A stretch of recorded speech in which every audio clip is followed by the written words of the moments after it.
नमस्कार, आप देख रहे हैं कशिश न्यूज और खास खबर के साथ मैं हूं दीपक शर्मा।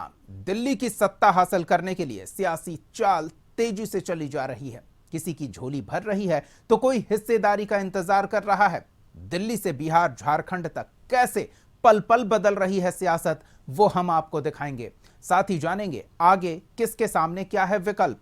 तो अगले आधे घंटे तक बने रहिए हमारे साथ। और शुरुआत केंद्रीय कैबिनेट से पशुपति पारस के इस्तीफे की खबर के साथ। एनडीए के सीट बंटवारे के साथ ही बिहार में सियासी हलचल तेज हो गई है। एलजेपी के चिराग पासवान वाले गुट को 5 सीटें मिली तो चाचा पशुपति पारस नाराज हो गए और मोदी कैबिनेट से इस्तीफा दे दिया। दरअसल बिहार में सीट बंटवारे में पशुपति पारस खाली हाथ रह गए। बिहार की 40 लोकसभा सीट 5 पार्टियों में बंट गई। बीजेपी के खाते में 17 सीटें आई, जेडीयू को 16 सीटें मिली तो एलजेपी रामविलास के हिस्से में 5 सीटें आई। जीतन राम मांझी और उपेंद्र कुशवाहा की पार्टी को भी एक एक सीट मिली है, लेकिन मोदी कैबिनेट में शामिल राष्ट्रीय लोक जनशक्ति पार्टी को एक सीट भी नहीं मिली है। गठबंधन के अंदर उनकी पार्टी को पूरी तरह से नजरअंदाज कर दिया गया। इसके बाद से ही कयास लगाए जाने लगे थे कि पशुपति पारस का रास्ता अलग हो सकता है। हालांकि अगला कदम क्या होगा, इस बारे में पशुपति पारस ने कुछ नहीं कहा है। घोषणा हो गया। हम लोग 5 सांसद थे, हमारी पार्टी में 5 सांसद थे। मैंने बहुत ईमानदारी, बहुत लगन से, वफादारी से मैंने एनडीए की सेवा की। आज भी मैं माननीय प्रधानमंत्री जी का शुक्रगुजार हूँ और मैं आज भी तो देश के नेता हैं, बड़े नेता हैं, लेकिन हमारी पार्टी के साथ और व्यक्तिगत रूप से हमारे साथ नाइंसाफी हुई। इसलिए मैं भारत सरकार के कैबिनेट मंत्री से मैं त्याग कर लूं। पशुपति पारस 2019 में हाजीपुर से लोकसभा चुनाव लड़कर सांसद बने थे। इससे पहले वे 1977 में खगड़िया की अलौली सीट से पहली बार विधायक बने। लोक दल, जनता दल और लोक जनशक्ति पार्टी के टिकट पर 5 बार विधायक चुने गए। साथ ही नीतीश सरकार में मंत्री भी रहे। 2019 के लोकसभा चुनाव में बड़े भाई रामविलास पासवान ने उन्हें हाजीपुर सीट से उम्मीदवार बनाया। तब एलजेपी के 6 सांसद चुने गए थे, लेकिन अक्टूबर 2020 में रामविलास पासवान के निधन के बाद हालात बदल गए। विधानसभा चुनाव में चिराग पासवान एनडीए से अलग होकर चुनाव लड़े। पार्टी के सिर्फ एक उम्मीदवार को जीत मिली और इसके कुछ महीने बाद मई 2021 में लोक जनशक्ति पार्टी टूट गई। 6 में से 5 सांसद पशुपति पारस के साथ आए और वे केंद्र में मंत्री बन गए। अब स्थिति पूरी तरह बदल गई है।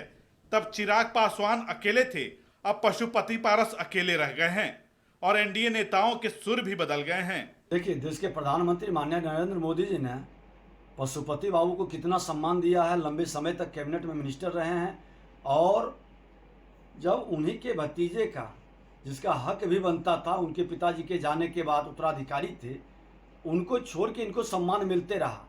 और उसके बाद जब उसको नए लोगों को अवसर मिल रहा है तो इनको आशीर्वाद देना चाहिए और मिल कर करके आगे बढ़ाना चाहिए और इनका भी सम्मान होगा।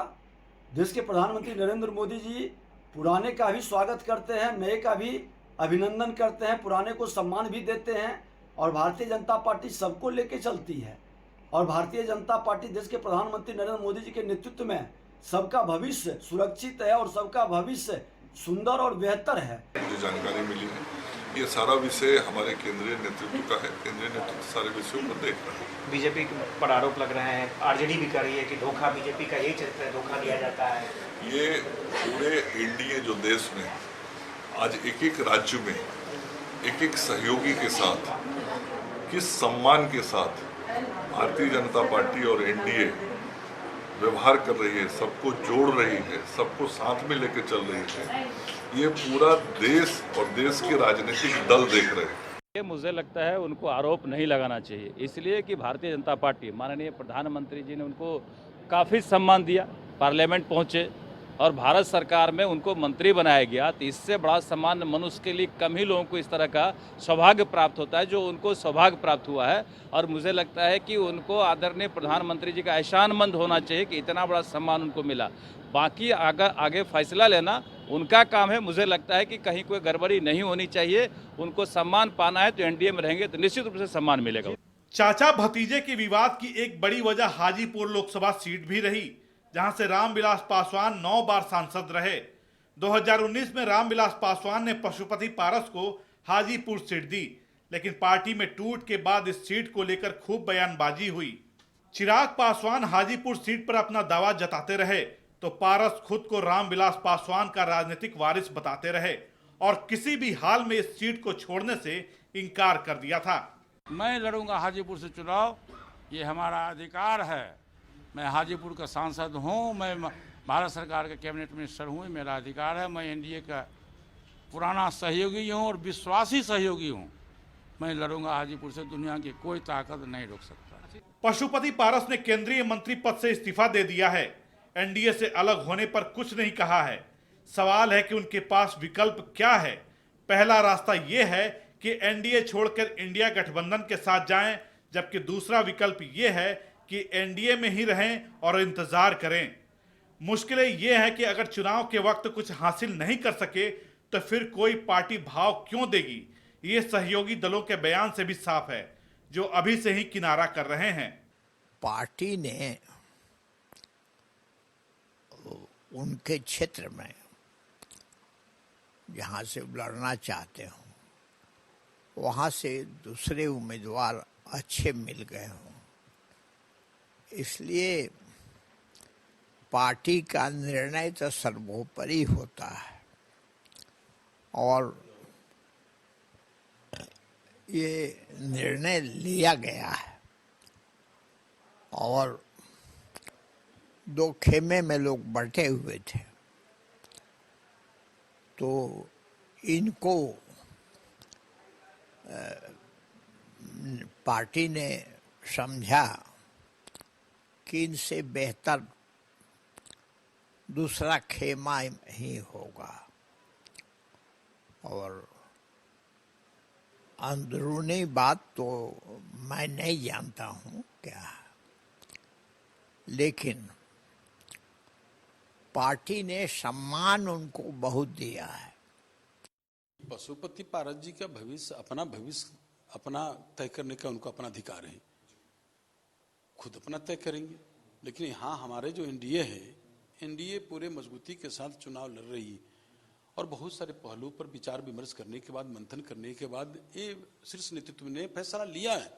जब फैसला लिया है तो सब फैसला का स्वागत है। और किस कारण उन्हें नहीं मिला, क्या बात है, तो सब आकलन करके ही सब बहुत सारे पहलू होते हैं, हर पहलू पर विचार विमर्श होता है और उसके बाद आकलन किया जाता है। आकलन करके लोग शीर्ष नेतृत्व तय करते हैं, तो तय हुआ है। पशुपति कुमार पारस क्या विकल्प चुनते हैं, इसके लिए इंतजार करना होगा। लेकिन इसी बहाने महागठबंधन को बीजेपी पर हमला करने का मौका मिल गया है। आरजेडी ने बीजेपी पर यूज एंड थ्रो का आरोप लगा दिया है।